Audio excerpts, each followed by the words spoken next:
Today, we're diving into a 9-digit number that is, without a doubt, one of the most powerful and honestly most misunderstood tools in the entire American financial system. It's called the Individual Taxpayer Identification Number, or ITIN. It's the key to a whole parallel economy, and we're going to break down exactly how it all works. I mean, think about it for a second. How is that possible? How do millions of people pay taxes, build credit, and even buy homes all without a social security number? Well, the answer is the ITIN. This little number is working behind the scenes, and it has enabled a huge parallel system for financial access. Let's dig in. All right, so what exactly is this number? Let's get into the basics of the ITN and, where it even came from in the first place. So here's the key thing you've got to understand about it. Its purpose is super specific. Unlike a social security number, an ITIN is purely for tax processing. That's it. And you can always spot one because it starts with the number 9. That's the dead giveaway that you're looking at an ITIN, not an SSN. And that's really the official story. See, back in '96, the IRS had a problem.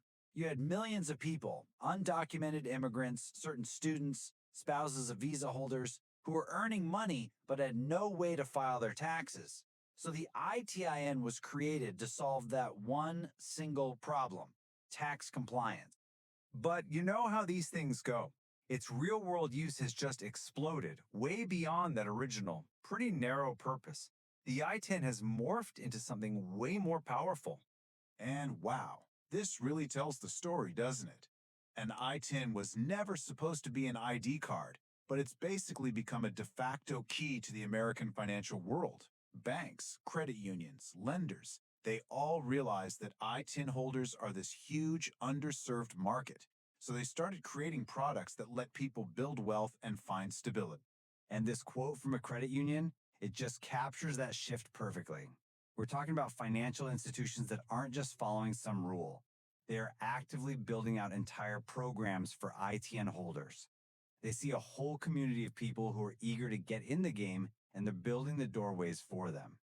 And this is where it stops being abstract and gets real.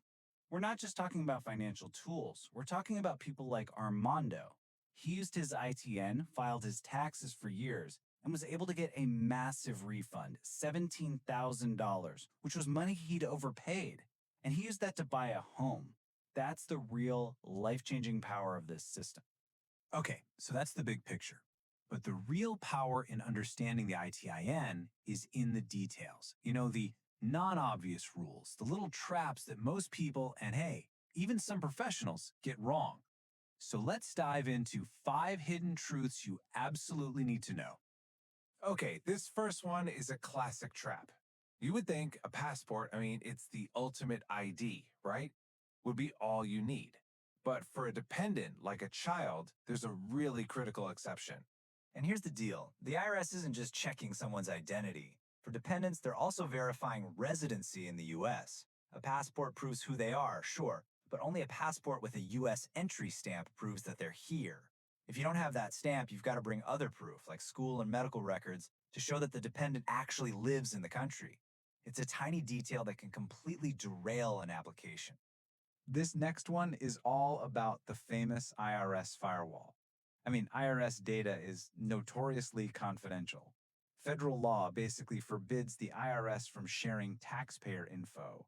But a pretty recent agreement has created a very specific crack in that wall.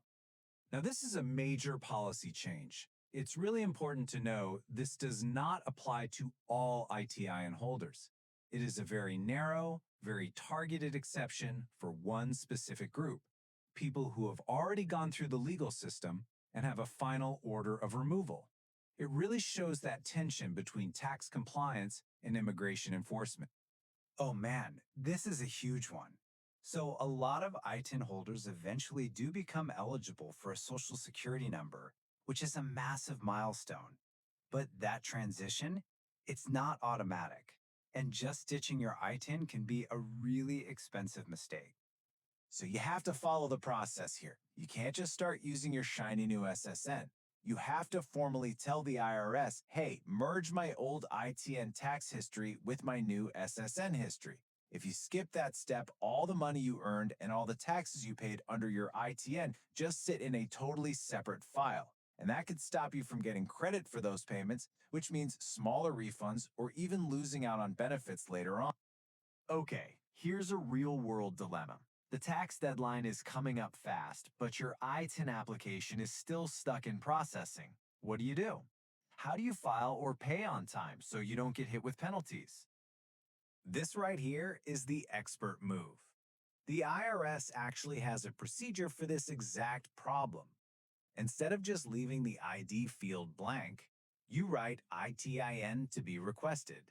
It's like a little note to the system that says, hey, I'm working on it, the number's coming.